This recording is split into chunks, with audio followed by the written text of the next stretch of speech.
Este encuentro del ciclo Pilares es organizado por Diario Los Andes e invita Telecom Argentina.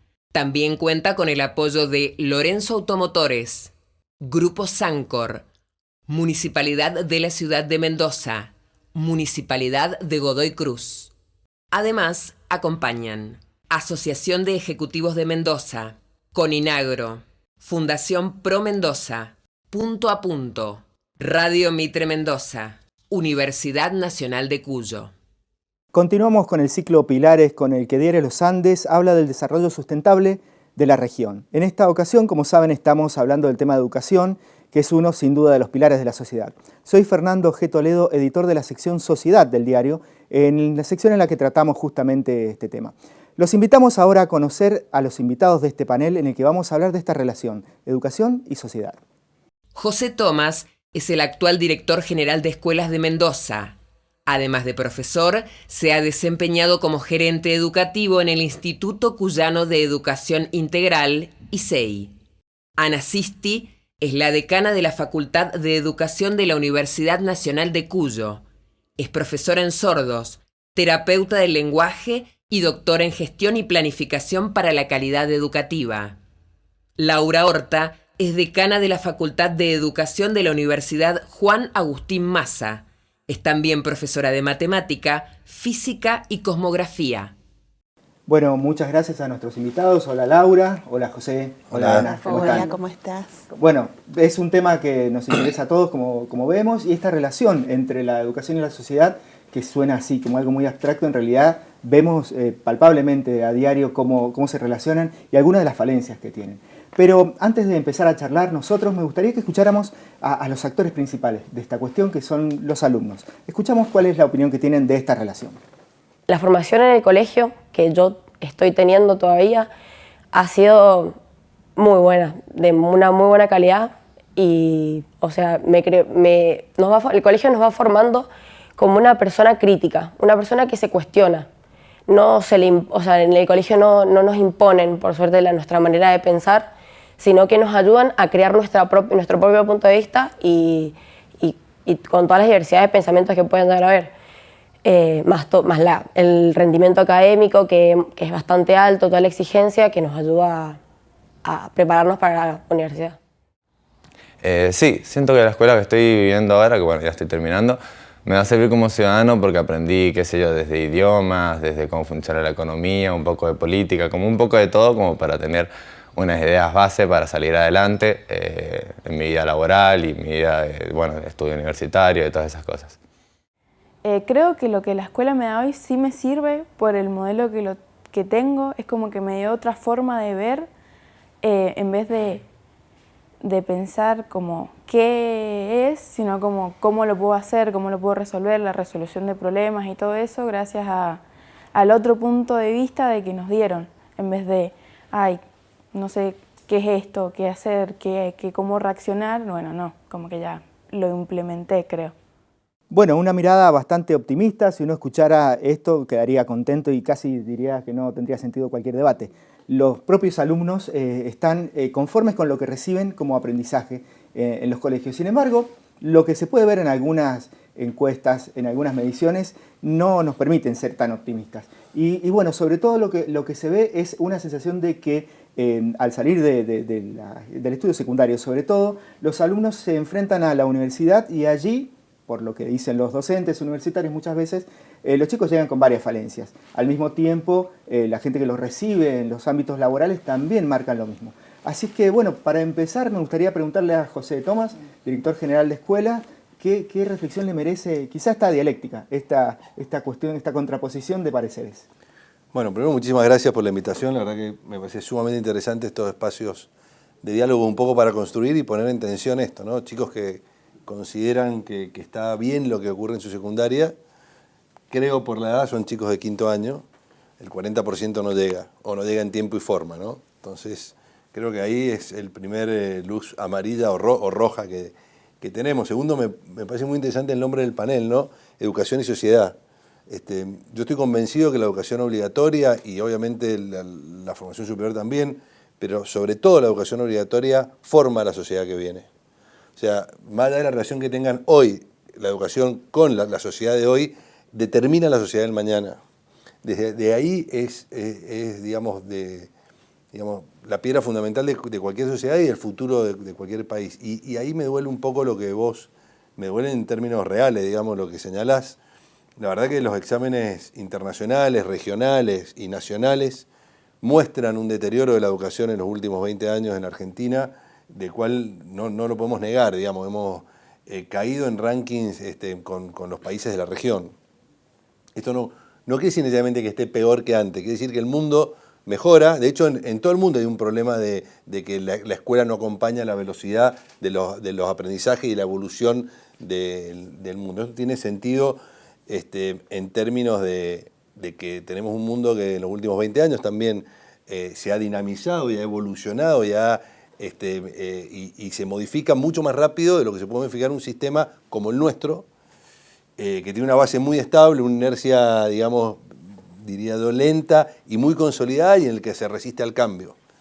En estos puntos vos señalás educación y trabajo y las falencias con las que llegan los chicos de la secundaria al trabajo y con los chicos de la secundaria a la educación. Yo no quiero ser simplista, eso es algo que habría que estudiarlo muy profundamente. Habría que ver si los que egresan de la universidad también tienen las condiciones para el trabajo, esa discusión también está. O sea que lo que tenemos es un problema de formación para el trabajo genérico. Y eso tiene que ver porque en gran parte la educación no se ajusta a la matriz productiva nueva del mundo, digamos, no solo de la regional. O sea, hay que ajustarse a los cambios en la matriz productiva regional, pero a cómo se hacen las cosas, no solo en la matriz productiva. Y por otro lado, uno dice, bueno, la secundaria no salen los chicos como deberían estar para la universidad. La secundaria dice la primaria. ¿Y la primaria qué dice? Y vivimos en un país con 40% de pobreza. O sea, la educación está fuertemente determinada por el contexto. Con esto vuelvo a decir, no quiero tirar la pelota afuera ni mucho menos. O lo soluciona la educación o no lo soluciona nadie. Pero el problema no es solo de lo que ocurre dentro de la escuela, sino del contexto, y tenemos que adaptar entonces un sistema educativo, y el obligatorio sobre todo, a que realmente sea un igualador de oportunidades y de condiciones, y para eso hay que poner un gran foco principalmente en los sectores más vulnerables hoy y en los chicos más chicos, ¿no? Que los primeros años de vida son los años para poder igualar oportunidades y que entonces lleguen a la universidad y que el 100% de los chicos sean como los tres que escuchamos. No está tan mal eso entonces de ir tirando la pelota y llegar al punto inicial, pero ya vamos a hablar un poco de esa cuestión, de las cuestiones básicas que están haciendo falta. Me gustaría que Ana Sisti, decana de la Facultad de Educación de la Universidad Nacional de Cuyo, reflexionara también sobre esta cuestión. Los chicos llegan con falencias a las facultades, pero ustedes tienen la responsabilidad de formar a docentes, y entonces, bueno, ahí, ¿cuáles son los desafíos que se van planteando? Bien, bueno, muchas gracias también por la invitación. La realidad es que sí llegan con dificultades a la universidad y creo que por ahí como que la palabra quizás sería como que exageradamente decimos no comprenden o no se pueden comunicar y demás, y creo que esas definiciones tan taxativas, al menos yo no coincido con plantearlas de esa manera. Creo que hay dificultades en los procesos de comprensión, creo que hay dificultades en los procesos de expresión que tienen que ser trabajados y abordados. De hecho, la universidad está trabajando fuertemente y desde esta gestión se está abordando mucho trabajar desde la mirada de competencias. Desde el preuniversitario se trabaja en la mirada de las competencias que tienen que ver con la comprensión y la producción de textos, que es lo que para poder transitar la vida universitaria es necesario que todos y todas las estudiantes puedan tener estas herramientas para poder desenvolverse, así también como las posibilidades de resolución de problemas. No solo matemáticamente hablando, sino la resolución de problemas en general, que es una situación que lo estamos viviendo a diario, y coincido en el tema del contexto, ¿no? Es muy difícil poder aislar a la educación como si fuese una cápsula donde todo lo que sucede allí es lo que pasa hacia futuro, sino que hay todo un contexto y una sociedad que necesita entrar en esa sinergia de poder al menos repensarse, ¿no? En la educación, por ahí darle el giro a una educación tradicionalista, a una educación que viene teniendo de pronto y lo pienso en los docentes, nosotros desde la Facultad de Educación que formamos docentes de educación inicial y primaria y especial, pero básicamente en lo que tiene que ver con inicial y con primaria, el tener por ahí el docente que dar respuestas a situaciones que no tienen que ver de pronto con lo que la escuela como escuela tiene como meta de abordaje, ¿sí? Con los procesos de alfabetización, sino que tiene que dar respuestas a situaciones que el contexto hoy nos está complicando la posibilidad de abordar. Bien. Laura Horta, decana de la Facultad de Educación de la Universidad Massa, ¿qué reflexión te merece todo esto? ¿También notas lo mismo? ¿También coincidís con un poco estas miradas? Y sí, Fernando, la verdad que el tema de educación es muy complejo. Desde la Universidad Massa también estamos muy en sintonía con lo que está ocurriendo, porque nosotros hacemos una evaluación y un diagnóstico del estudiante que ingresa a la universidad y obviamente la preocupación por la comprensión de texto, que no es solamente comprender lo que está explícito, lo que está literalmente escrito, sino la capacidad de interpretar y de ver las implicancias y la intencionalidad, ¿no?, de los textos. Todo esto hace que en la universidad también se tomen medidas para poder abordar estos temas.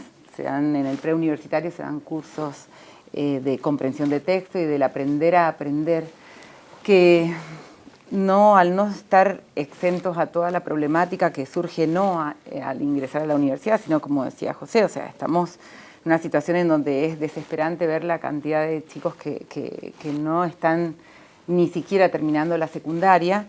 Por lo tanto, el abordaje es mucho más profundo y más preocupante, pero no quizá por el nivel lector, ¿no? Nosotros sabemos que el tema comunicacional es muy complejo. La comunicación es un proceso que tiene que ver con el comportamiento humano, que hay que abordarlo desde lo social y desde el contexto. Es decir, que no podemos abocarnos solamente a esos temas, sino que tratamos de abordarlos. Nosotros tenemos en mi carrera, en la Facultad de Educación, hay una diplomatura, una capacitación que es preciosa, que es el acompañamiento temprano del desarrollo infantil, ¿no?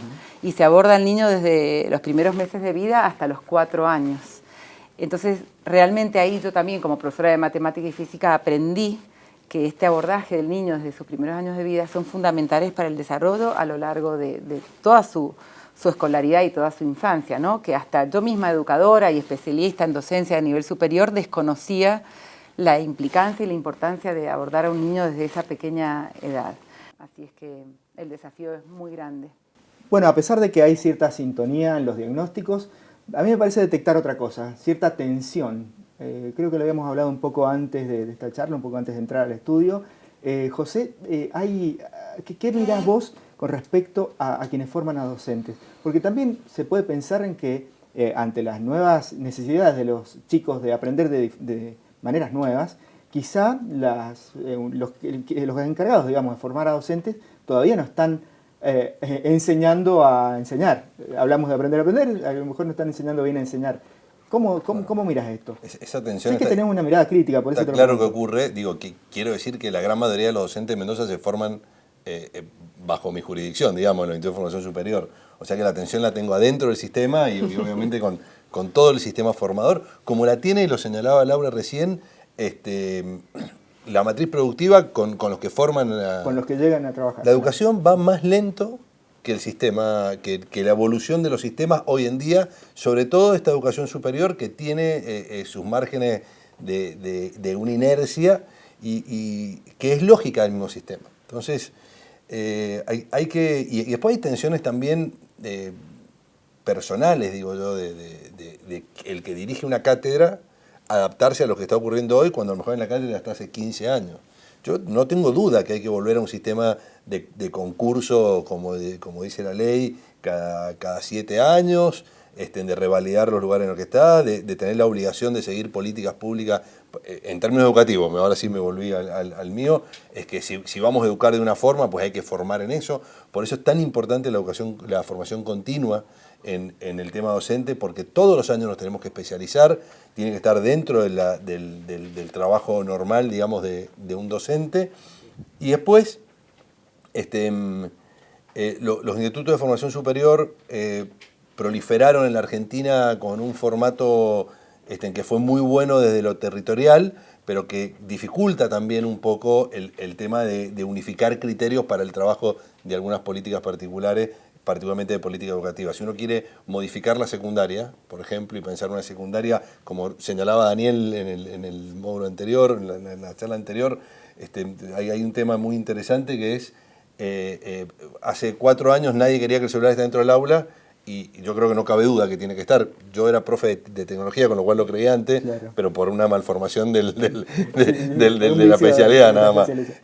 Ahora, de ahí a que eso cuaje en nuestra formación superior y tengamos pedagogías habilitadas para el uso del aula con intencionalidad pedagógica, porque si no, realmente es un elemento disruptivo. Entonces, no es tomar la decisión, el celular sí, el celular no, sino qué formato, qué metodología o qué vamos a usar para que esto tenga un impacto positivo y, en definitiva, logre lo que esperamos que los chicos aprendan. Y acá han señalado ambas, creo, hoy no logramos que los chicos tengan la comprensión lectora necesaria para tener un proyecto de vida. Lo voy a resumir ahí, trabajo y educación. O sea, listo, no logramos la base de lo que tiene que lograr la primaria y la secundaria, en tiempo y en forma. Entonces creo que vuelvo con el tema de la atención. La atención es cómo resolvemos que un sistema evolucione a una velocidad y el otro a otra. Y necesitamos, o es necesario, que el sistema de formación docente evolucione hasta un poco más rápido que el sistema educativo. Laura, por ejemplo, desde tu cargo como decana, ¿ves esta cuestión, este desafío constante de que tus alumnos, que son futuros docentes, deban estar continuamente adaptándose a las nuevas exigencias que los mismos estudiantes tienen para aprender? Digamos, cambios. Quizá la manera que se estaba enseñando a enseñar, ahora a lo mejor ya está un poquito quedando vieja. Y la preocupación es constante, porque además tenemos que llevar a los docentes a que tengan la motivación para mejorar sus prácticas, ¿no? La clase magistral donde el docente impartía el conocimiento y el alumno estaba desde un lugar más pasivo, totalmente tiene que desaparecer, y el docente tiene que ser mucho más eficaz y ser disparador de que el alumno sea el propio constructor de su conocimiento, y no es una frase hecha. O sea, en la medida en que el docente pueda enfrentar y confrontar sus prácticas de enseñanza a los nuevos conceptos, a los nuevos mapas conceptuales de la didáctica y de la enseñanza, que es el saber hacer con y el saber hacer reflexivo, es fundamental, porque es la única forma en que vamos a poder provocar en el alumno el interés por aprender, por construir su propio conocimiento, y el alumno deberá tener esta iniciativa al comienzo de su aprendizaje, durante toda su vida, y poder proyectarlo, ¿no? Entonces son capacidades fundamentales que el docente debe provocar, pero para eso primero él debe estar motivado e incentivado para poder cambiar su práctica profesional. Así es que el reto es muy grande, poder captar esta necesidad y poder tener la intención. Sabemos que la problemática también de los docentes están con muchas horas, están cansados. En el caso de la universidad privada es difícil poder brindarles los sueldos que ellos esperan para poder exigirles estas, que es la realidad, ¿no? Estas capacitaciones. En este momento la Universidad Massa está dando unas capacitaciones que se llama desde el programa de mi materia hacia el desarrollo por competencias, donde se trata que el profesor pueda exponer su programa y pueda transformarlo en esta riqueza para el estudiante, donde realmente lo que queremos es que puedan resolver problemas en diferentes contextos y en forma autónoma, en forma reflexiva. Eso es lo que debemos lograr en ellos, pero para eso el docente debe provocar experiencias y actividades donde puedan realmente el alumno ser parte de su aprendizaje. Y Ana, desde tu mirada, veo que muchos ponen también el acento en el individuo, también, porque no todo es la institución. Sabemos que hay buenos docentes, más allá del contexto. Veíamos a Damián, vemos a docentes que no se adaptan, pero Damián sí. Bueno, esa es la cuestión individual, no solo la formación, pero desde tu mirada, ¿cómo ves este problema? Bueno, coincido mucho con lo que se ha dicho. En realidad hay como una doble tarea en esto, ¿no? Por un lado, desde los docentes que ya están en el ámbito, o los formadores, ¿no? Los docentes formadores, el saber quién tienen enfrente, con qué características viene el estudiante de hoy, que no es el estudiante ni siquiera que tuvimos hace 3 años atrás. El estudiante de hoy que está en y recorre nuestras aulas tiene características y necesidades diferentes para ser para hacer el proceso de sus trayectorias educativas. Y en ese sentido creo que también la contraparte es escuchar a esos estudiantes desde sus necesidades, desde sus formas de aprender, que no son probablemente las mismas. La universidad viene trabajando, y la facultad en particular, desde los proyectos ACE, que tienen que ver con los alpha tuning, que se vienen desarrollando desde hace un tiempo largo a esta parte, que tiene que ver con el aprendizaje centrado en el estudiante. Pero no nos podemos quedar solo allí si yo no reviso mis prácticas de enseñanza, porque justamente cómo aprende el otro depende también de las prácticas de enseñanza que yo pongo en juego.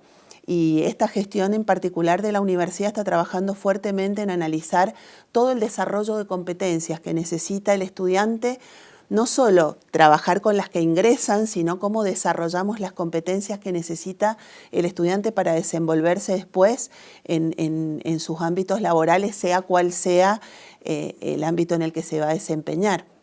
Y en particular en el ámbito de la educación es fundamental tener docentes que sean empáticos, que de hecho creo que lo son.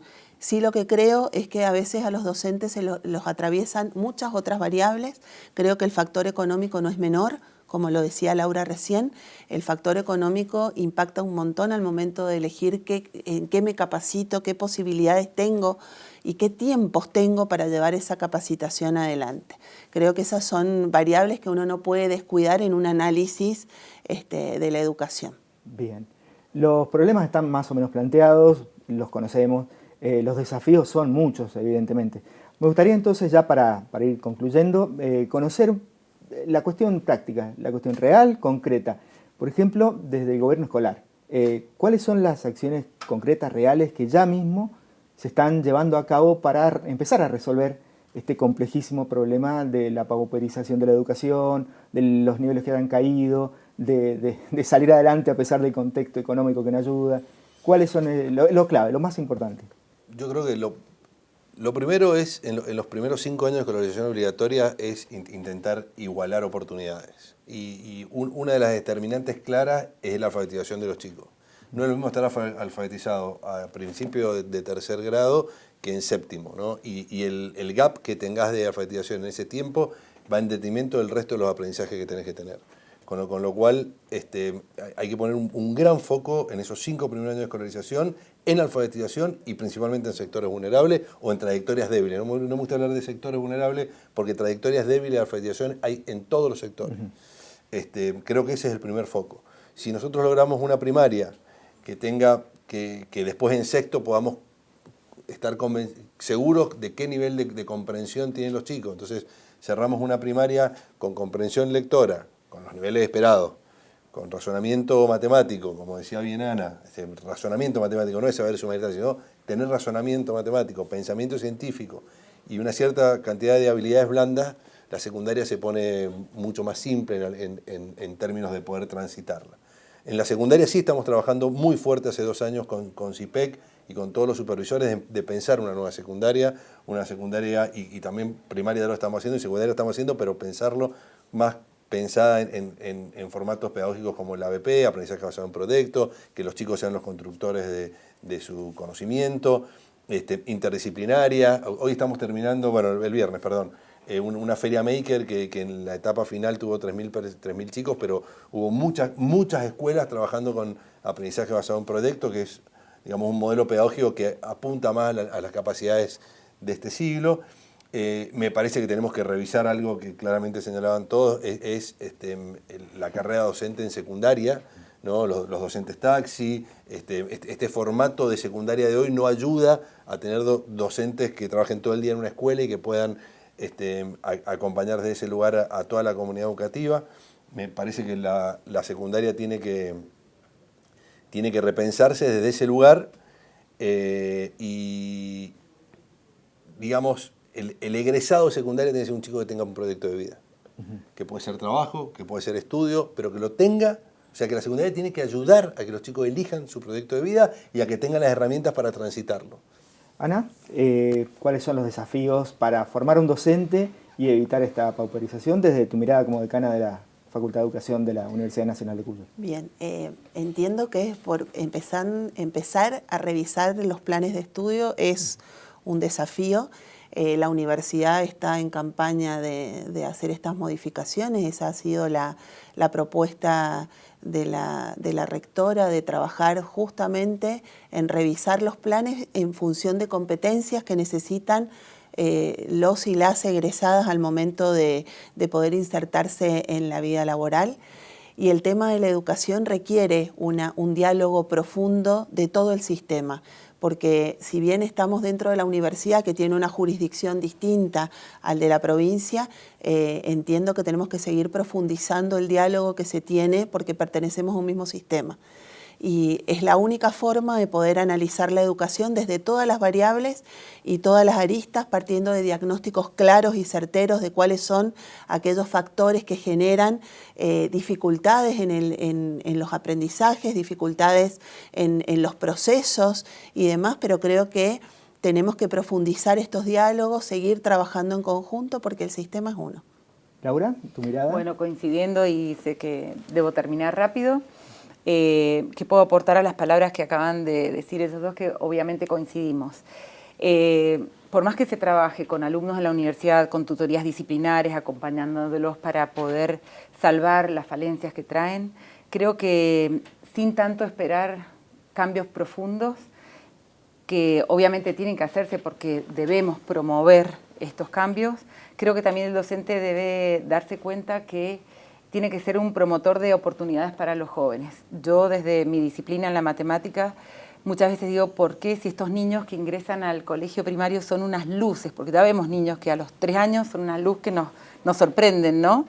¿Qué pasa en el proceso? Entonces creo que los docentes, y voy a hablar desde mi punto como docente de matemática, tenemos que, sin esperar tantos cambios profundos que obviamente deben venir, pero en el aula, ese momento del aula en donde vos tenés que transmitir al alumno la posibilidad de dudar, de equivocarse, de indagar. Por ahí vos le das un problema matemático y te dicen, no entiendo, y vos estás con el apuro de la clase, que hoy tenías que pasar a tal tema, porque es importante cumplir con lo que te piden en la dirección del colegio. Creo que también podemos liberarnos un poco y empezar a ser innovadores, creativos y darle la oportunidad al chico que piensen. Yo muchas veces en el aula digo, bueno, ahora piensen 5 minutos. Es que no entendemos, pero es que está bien que no entiendas, porque es un problema, está bien, entonces darles las oportunidades. Y no entendemos, y bueno, pero no me pregunten a mí, pregúntenselo entre ustedes, discutan, hablen, y uno generalmente está en el colegio secundario que no tienen que hablar, que tiene que haber disciplina. Yo muchas veces le decía al preceptor, mira, si entras a mi aula y ves que hay indisciplina es porque yo la genero, quiero que discutan, quiero que piensen, quedo solitos, y es mágico como solo sacan las cosas y vos al final lo único que hiciste fue un facilitador de discusión, de indagación, de que entiendan qué es lo que no entienden. Entonces creo que desde ese punto podemos empezar todos los docentes a trabajar poquito en el aula, pero es mucho y al final, como dijo José, qué importante que llegue el alumno a terminar su secundaria y que diga, bueno, tengo un proyecto. Por lo tanto, los programas de los docentes deben ser cambiados por proyectos integrales de enseñanza, no por programas y temas.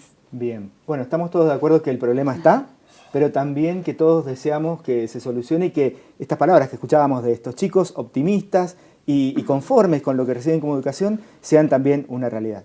Les agradecemos a Laura Horta, a José Tomás y a Ana Sisti por estar acompañándonos en este ciclo Pilares de Diario Los Andes, y también agradecemos a las siguientes organizaciones que nos acompañan. Este encuentro del ciclo Pilares es organizado por Diario Los Andes e invita Telecom Argentina. También cuenta con el apoyo de Lorenzo Automotores, Grupo Sancor, Municipalidad de la Ciudad de Mendoza, Municipalidad de Godoy Cruz. Además, acompañan Asociación de Ejecutivos de Mendoza, Coninagro, Fundación Pro Mendoza, Punto a Punto, Radio Mitre Mendoza, Universidad Nacional de Cuyo. Y para continuar vamos a preguntarnos también si hay un futuro en la educación, para empezar, por supuesto, y cuáles son esos desafíos de la escuela del futuro. Bueno, todo eso lo hablamos en el próximo panel de Pilares.